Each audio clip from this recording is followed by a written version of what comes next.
Hello guys, today I want to talk about the evil in the society and what you can do to avoid this evil when it comes around you. Have you been able to identify this evil in this society? Because definitely it's going to come across everybody. Everybody. So you have to listen to the end of this video and subscribe and share to your friends so that you can be able to show them this evil. So I'll start by telling a personal story. What really happened is my personal experience back in the days. Where I had a couple friends. We are a very good family friends, and they have been living fine. It was just 3 years of marriage, 3 years of marriage, and then one fateful day like that, the lady says she's traveling to Lagos to go and see the parents. So after her stay in Lagos, she called the husband that she's coming back to Owerri, and they spoke on the phone, and the expectations was high, a couple that traveled. So by the time it was around 6:30 to 7, her phone was off. The husband called and called and called. The phone was switched off. So the man became restless and became very uncomfortable. He became very, very uncomfortable. So he quickly put a call across to me. He said, "Hey, young man, see what's happening. I've been talking with my wife, and all of a sudden, she got to her server and her phone was off. So I don't really know what could be the problem. You understand?" So I said, okay, just give it some time. She's going to come back. Let's hope that she's okay, that she's going to come back. So we waited and waited and waited. After some time, I'll call her and say, hey, is she back? She will say no. I said, don't worry, relax. Maybe something not too serious. Maybe it could be anything, flat battery and stuff like that. So that was how we communicated that evening. So I called again around 10:30, and I inquired, and the guy told me she's not yet back. So at this point I became more concerned, because somebody that is coming from Asaba to Owerri, it shouldn't take you more than 2 hours journey. You understand? It shouldn't take you more than that. So I became very curious. I was worried. I said that maybe something could be wrong somewhere. So we kept communication open. So around 11:30, I called him again, because it's someone I can call at any time. So I called him again. He said no, he has not. That at this point, the guy is fuming.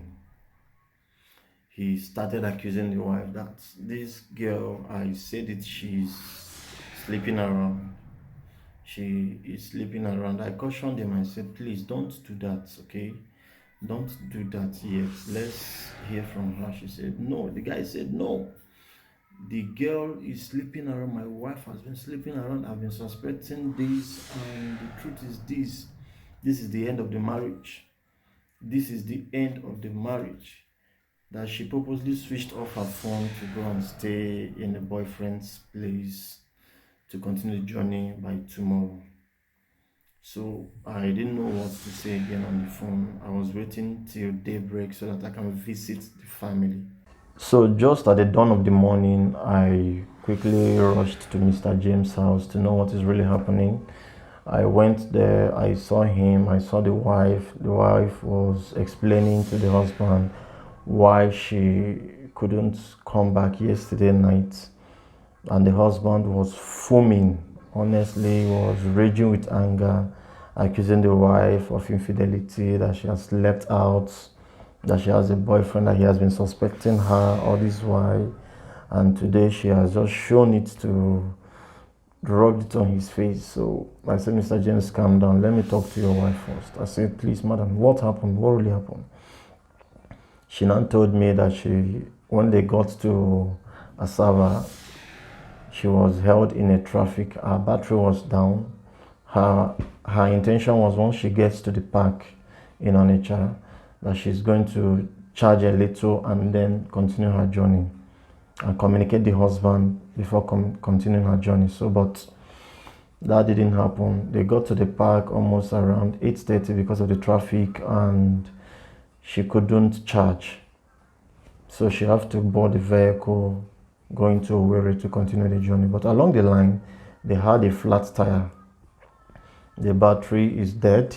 They had a flat tire. They tried to fix the tire, and they couldn't. The driver of the vehicle said, okay, let's continue the journey like that. So as they were going, the tire was peeling, making loud noise, and it was only remaining the rim. So the driver couldn't continue the journey anymore. So he now said, this is a motel. Anybody can sleep over tomorrow. They continue that he's not going to risk it anymore to continue the journey. So in that place, they don't have lights. They don't have nothing to communicate with. You understand? So that was what she said that happened. She have to sleep over in a hotel where they pay 1,500 for a night. You understand? So she slept over for her safety, and the next morning she continued her journey. The next morning she continued her journey to meet the husband in the house. Then at this point she was talking, the husband was already foaming. He was raging with anger. He became very uncontrollable and pronounced that the marriage is over. I told him, Mr. James, you are taking it very far. You are taking it very far. Yeah. Now, what is this evil I've been talking about? Making decisions from your imaginations. I call it the imagined grievances. You make decisions from imagined grievances. Now, a lot of relationships has broken. A lot of good relationships, a lot of them has broken because you are imagining what could have happened, and you are taking your decisions based on this imagination. It doesn't really make any sense. So I believed the woman because I saw the sincerity in her, though I know that there are people that have this criminal boldness. They lie and they are bold enough to tell you that it is the truth. So how then did we know? The young man already told the wife that he's no longer interested in the marriage, that she should go, and the case came to their pastor in the church. So when they came to their pastor in the church, the pastor inquired. By that time, the guy has caused a lot of damages. He has caused a lot of damages. So by the time the case came to the pastor in the church, the pastor said, what really happened? The pastor inquired, what really happened? And they told them the story, and the woman said, what happened? You didn't tell your husband that we saw you in the hotel on our way. It happened that the pastor was traveling with the wife and her children, and their children anyway, traveling from Owerri to Onitsha to go and see someone. But they dropped over in that hotel to see someone who was traveling to another place, who is a family member to the pastor, and he had to lodge in that place to stay for the night. Okay, so while the pastor was traveling, on their way they branched to the hotel and they greeted the man, that their family friend. So on the process of greeting the man and their family friend, they saw James' wife. They saw the lady, and they asked her, what are you doing here? So she explained herself, look at what happened. That they said, okay, the pastor now said, okay, that's the best decision for you to do. Then tomorrow, continue your journey. And that was what really happened. The pastor was like, didn't you tell your husband that we met you in that place? The lady said that she couldn't even, because of pressure, no time to explain, and the husband didn't allow her to talk. So when the man heard this, he became sober.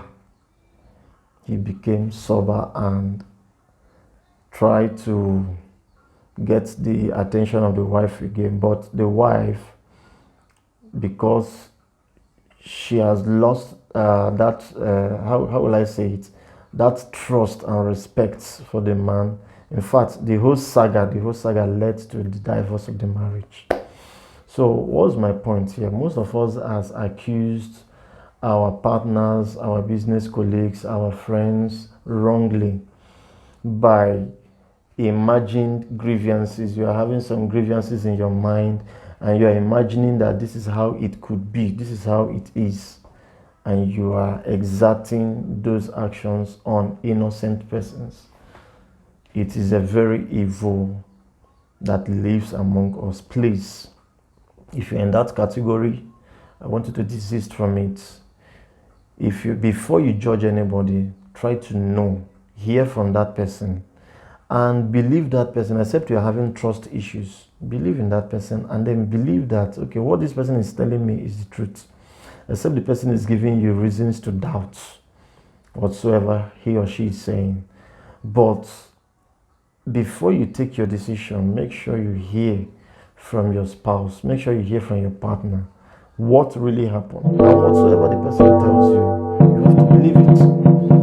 Except the person have character issues. Except the person have character issues. This is a very big evil that we exert on each other unknowingly. We exert this evil on each other unknowingly. Imagined grievances. Share this message, subscribe to our YouTube channel. You'll be getting more and more live facts, little things that we do that really matters. Thank you very much. I will see you in the next video. So let me know your thoughts in the comment section. Comment, share, and subscribe to our YouTube channel.